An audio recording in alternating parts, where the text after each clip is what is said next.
आज आप लोगों को भूगोल में हम लोग पढ़ रहे थे भूमि क्षरण या भूमि अपवर्तन के बारे में, जो कल 7 तक खंड कार्य तक पढ़ चुके थे। आज उससे आगे हम लोग जानेंगे उसके बारे में। तो 8 नंबर हम लोगों का अति सिंचाई के बारे में। किसके बारे में जानेंगे आज? अति सिंचाई के बारे में। तो जानिए अति सिंचाई क्या है। अति सिंचाई, तो अति सिंचाई के बारे में ध्यान से देखिएगा। अधिक सिंचाई से भूमि का निमीकरण हुआ है। अधिक सिंचाई से भूमि का क्या हुआ है? निमीकरण हुआ है। अति सिंचाई करने से जलकंता की समस्या पैदा होती है। अधिक सिंचाई कीजिएगा तो जलकंता की समस्या पैदा होगी।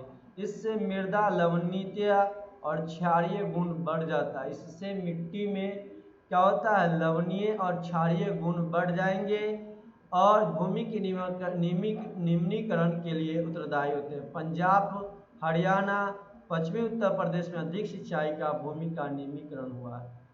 तो याद रखिएगा कहाँ पे? पंजाब, हरियाणा और पश्चिमी उत्तर प्रदेश में। पश्चिमी उत्तर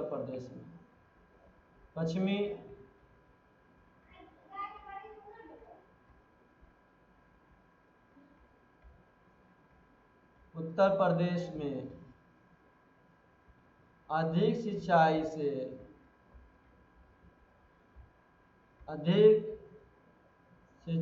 से भूमि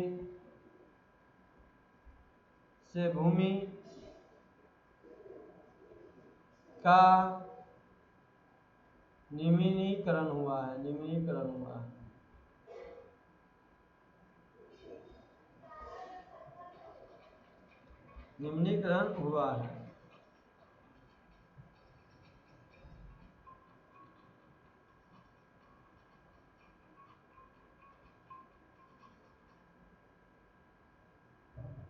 तो आप देखिए अति सिंचाई से क्या हुआ? पंजाब, हरियाणा, पश्चिमी उत्तर प्रदेश में अधिक सिंचाई का भूमि क्या हुआ है? निम्नीकरण हुआ है। अब इसके बाद 9 नंबर आप लोग ध्यान रखिएगा। 9 नंबर क्या है आपका? औद्योगिक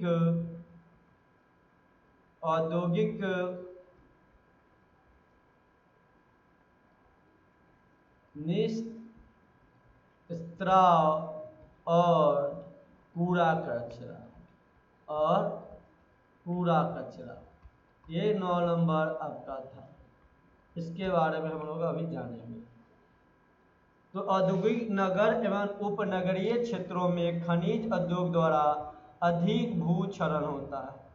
क्या होता है? अधिक भूक्षरण होते हैं। सीमेंट उद्योग में चूना पत्थर को पिसाई।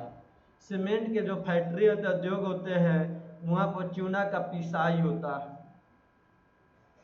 चीनी मिट्टी के बर्तन में उद्योग मिट्टी की पिसाई का धूल उड़ती है। चीनी मिट्टी के बर्तन के उद्योग में मिट्टी के पिसाई के कारण क्या होती है? उसमें से धूल उड़ती रहती है। यह धूल निकटवर्ती क्षेत्र में जो आसपास के क्षेत्र होते हैं जहाँ पे फैक्ट्रियाँ लगी रहती है, उद्योग लगी रहती है, उसके आसपास के क्षेत्र की भूमि पर परत के रूप में जम जाती है। जो आसपास के क्षेत्र होती है वहाँ भूमि के परत पर क्या जाकर क्या हो जाती है? जम जाती है वहाँ पे। और जम जाने के कारण ध्यान रखिएगा यह जम जाती है परत के रूप में। इससे मृदा के जल अवशोषण की क्षमता को कुप्रवाहित होती है। और मृदा का जो जल अवशोषण होती है उसे क्या करता है? कुप्रवाहित होती है।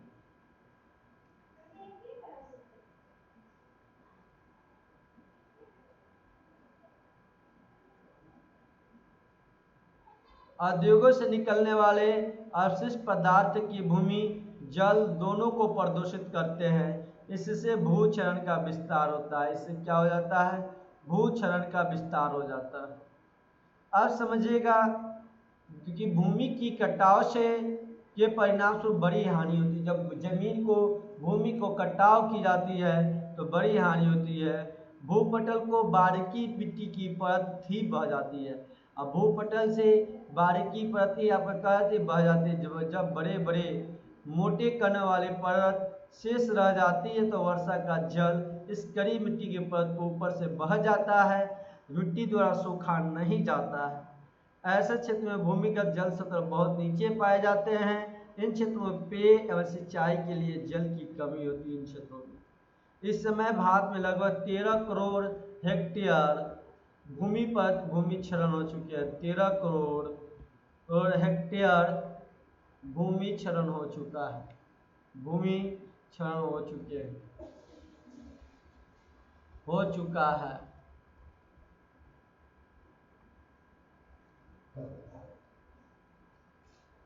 इसका लगभग 28%, इसका जो 13 करोड़ का 28% लगभग आपका क्या है, वन भूमि क्षरण है। 28% वन भूमि क्षरण है।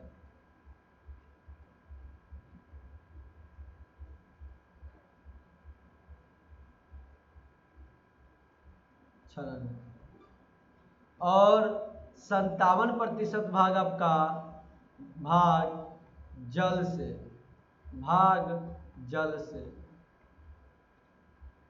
10% आपका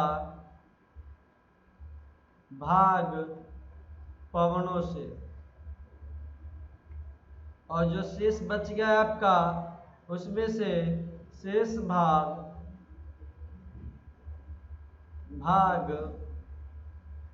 या मान लीजिए 10 38 से 10 बचा 12, 12 में 5, शेष भाग लवण और क्षारीय से, लवण और क्षारीय निक्षेपों से प्रवाहित है, निक्षेपों से प्रवाहित है।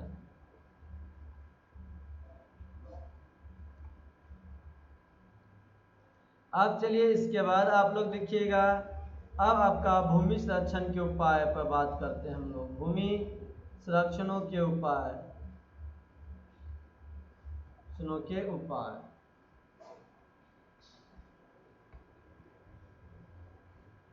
तो मिट्टी के बचाव और संरक्षण के लिए उपाय को भूक्षरण कहते हैं। भूक्षरण किसे कहते हैं, लिखिएगा आप लोग,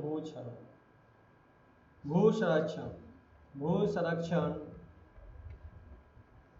तो मिट्टी के बचाव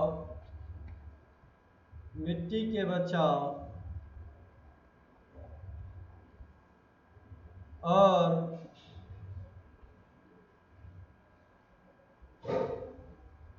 संरक्षण के लिए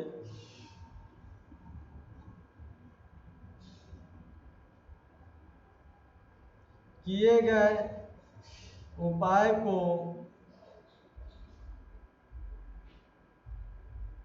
भू संरक्षण कहते हैं।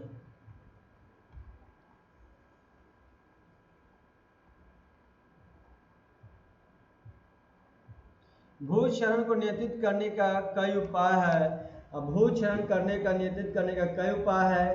पर्वतीय क्षेत्र में कृषि के लिए सीढ़ीदार खेती, पर्वतीय क्षेत्र में कृषि के लिए कैसा खेती, सीढ़ीदार खेती बनाकर मृदा अपवर्तन को रोका जा सकता है। सीढ़ीदार खेती बनाकर हम लोग मृदा के अपवर्तन को रोक सकते हैं।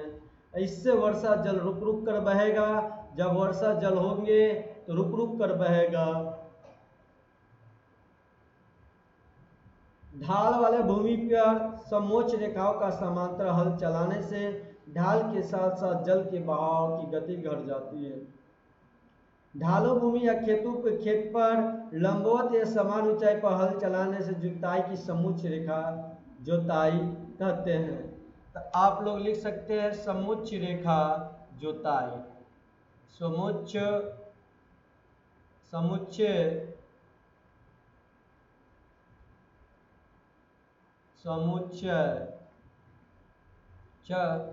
रेखीय जोताई।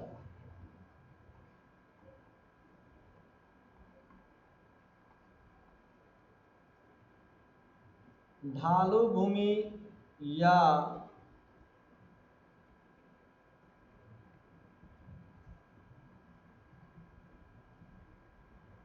खेतों पर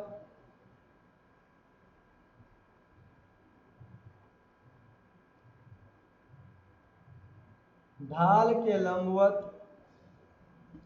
ढाल के लंबवत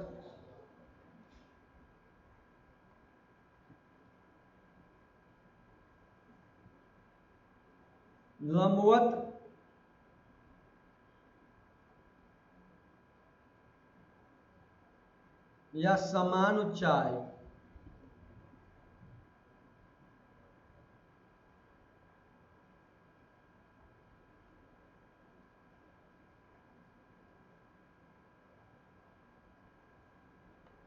पर हल चलाने या जुताई को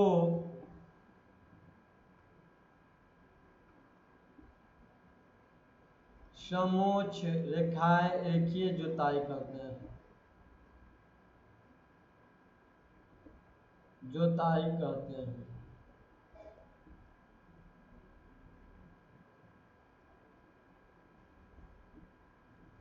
तो अब ये आपका हो गया। अब इसके बाद देखिएगा, पश्चिम की ओर मध्य हिमालय में श्रीधर सोपान कृषि विकसित है। सोपान कृषि किधर विकसित है आपसे पूछे जा सकते हैं। याद रखिएगा, सोपान कृषि आपका पश्चिम की तरफ, किधर? सोपान कृषि आपका मध्य हिमालय, पश्चिम और मध्य हिमालय में। कहाँ पे? पश्चिमी और मध्य हिमालय में।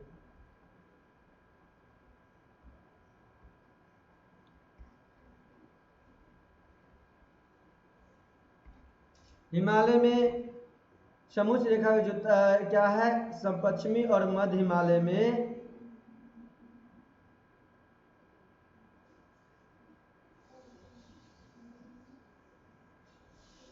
सीढ़ीदार सोपान कृषि काफी विकसित है। ये सोपान कृषि आपको पश्चिमी और मध्य हिमालय में बहुत ज्यादा विकसित है।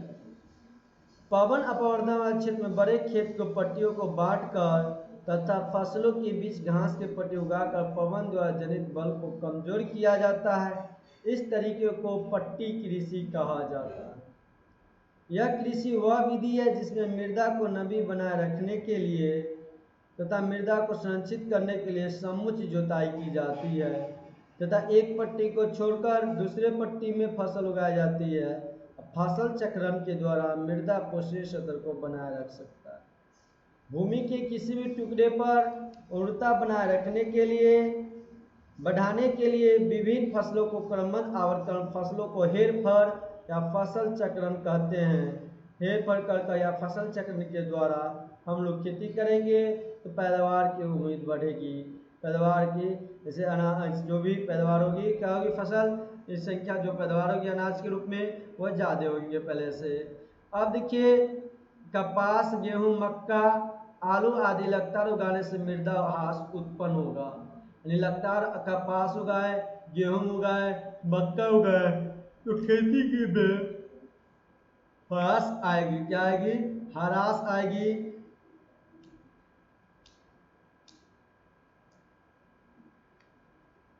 और इसे दलहन या तिलहन पौधे की खेती के द्वारा फिर से प्राप्त किया जा सकता है। किसके द्वारा? दलहन के द्वारा। इसे हम दलहन या तिलहन के पौधे खेती के द्वारा फिर से प्राप्त किया जा सकता है। इससे नाइट्रोजन का क्या होता है? स्थिरीकरण होता है और फलतः एक फसल द्वारा छोड़ा गया तत्व दूसरी फसल के लिए उपयुक्त क्या होता है? सिद्ध होते हैं आपका, और उत्पादन में कमी नहीं होने देता है। वृक्ष रोपण ढालों पर मिट्टी की कटाव को नियंत्रित कर सकता है। जो वृक्ष रोपण होते हैं उसके कटाव को नियंत्रित कर सकता है, बंधिकाएं बनाकर, और अवनालिका अपवर्तन को रोका जा सकता है। किसके द्वारा रोका जा सकता है? अवनालिका अपवर्तन के द्वारा रोका जा सकता है। पौधे की रक्षक मेखला बनाकर, पशुओं को अति चराई नियंत्रित कर कर, कांटेदार झाड़ियां उगाकर बालू को टिब्बे में स्थिर करना, कुछ ऐसी विधियां हैं जिनके द्वारा सूक्ष्म क्षेत्रों में मृदा अपवर्तन को रोका जा सकता है। कृषि भूमियों में नमी की संरक्षण, खरपतवार नियंत्रण, पशुओं की चराई नियंत्रित करना, बंजर भूमि ये सब प्रबंधन, खनन क्रिया नियंत्रण आदि कुछ ऐसी विधियां होती है जिनका उपयोग आप अर्ध क्षेत्रों में भू क्षरण को कम करने के लिए कुछ ऐसे विधियां जिनका उपयोग आप कर सकते हैं। किया जा सकता है औद्योगिक निष्ठ और कूड़ा कचरा उपचार के बाद सही निकासी निपटान औद्योगिक उपकरणीय क्षेत्रों में भू क्षरण काम कर सकता है। क्वेश्चंस देखिएगा, सीढ़ी कुछ क्वेश्चन है आपके, ध्यान रखिएगा आप लोग कि सीढ़ीदार खेती कहाँ की जाती है, किस राज्य में सीढ़ीदार खेती होती है, बताइएगा। सीढ़ीदार खेती किस राज्य में, सीढ़ीदार खेती किस राज्य में होती है, तो उत्तरांचल में होती है आपका। सीढ़ीदार खेती कहाँ पे, उत्तरांचल में होती है। उसके बाद काली मिट्टी कहाँ पे पाई जाती है, काली मिट्टी किस राज्य में पाई जाती है, तो काली मिट्टी आपको बताया गया था कहाँ पे, गुजरात में। काली मिट्टी गुजरात में। देश में कुल शुद्ध बोया गया क्षेत्र कितना है, ये भी बताया गया था। शुद्ध बोया गया क्षेत्र कितना है हमारे देश में, शुद्ध बोया गया क्षेत्र कितना है, गया क्षेत्र कितना है, शुद्ध बोया गया क्षेत्र हमारे देश में, तो देश में 43.41% शुद्ध बोया गया क्षेत्र है। इसके बाद आप देखिएगा भारत में भूमि आकर भूभाग पर कितने वन है, भूभाग पर वन, तो भूभाग पर वन कितना है, ध्यान रखिएगा आप लोग। तो भूभाग पर वन हम लोगों के पास 4 का 22.57% है। अब भारत के कितने प्रतिशत भाग मैदानी है, मैदानी कितनी भाग है भारत में, भारत में मैदानी भाग कितना प्रतिशत, तो ध्यान रखिएगा भारत में मैदानी भाग आपका कितना प्रतिशत है, तो आपका प्रतिशत देखा जाए तो 43% भाग है। अब इसके बाद मृदा का निर्माण के लिए किसका महत्वपूर्ण है, मृदा निर्माण के लिए महत्वपूर्ण कौन सा चीज़ है, तो याद रखिएगा महत्वपूर्ण आपका क्या है, तो इनमें से सभी महत्वपूर्ण, यानी आपका कौन कौन चीज़ महत्वपूर्ण है, याद रखिएगा महत्वपूर्ण चट्टान महत्वपूर्ण है मृदा बनाने के लिए, निर्माण के लिए। उसके बाद जलवायु और पेड़ पौधे, ये सब आपको चट्टान बनाने में, मिट्टी बनाने में क्या होते हैं, मृदा बनाने में आपका ये आपको महत्वपूर्ण होते हैं पेड़ पौधा। अब इसके बाद देखिएगा कौन सा संसाधन प्राकृतिक संसाधन हो सकते हैं, तो भूमि आपका। भारत का कुल क्षेत्रफल कितना है, तो भारत का कुल क्षेत्रफल याद रखिएगा, कुल क्षेत्रफल कितना है, तो कुल क्षेत्रफल आपका याद रखिएगा कितना है, 32.8% है, वर्ग किलोमीटर है, 32.8 वर्ग किलोमीटर। भूमि एक महत्वपूर्ण संसाधन है। भूमि कैसा संसाधन है, तो प्राकृतिक संसाधन है। भूमि कैसे संसाधन है, प्राकृतिक संसाधन है। भारत में लगभग पठारी क्षेत्र कितना है, भारत में पठारी हिस्सा, भारत में पठारी का क्षेत्र कितना, पठारी, भारत में पठारी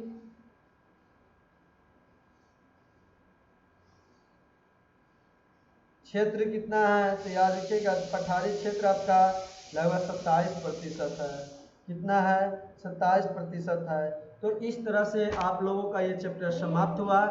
कल आप लोगों को नया चैप्टर स्टार्ट किए जाएंगे, एक क्वेश्चन से आया जाएगा कल, और परसों से एक नया चैप्टर स्टार्ट किए जाएंगे, जल संसाधन पर पढ़ाया जाएगा आप लोगों को परसों से। कल आपको क्वेश्चन से करा दिए जाएंगे और परसों से आप लोग को नया चैप्टर जल संसाधन स्टार्ट किया जाएगा। अरे वीडियो अच्छा लगा होगा तो आप लोग चैनल को जरूर सब्सक्राइब कीजिएगा, अभी तक नहीं किए तो दोस्तों के पास शेयर जरूर कीजिएगा।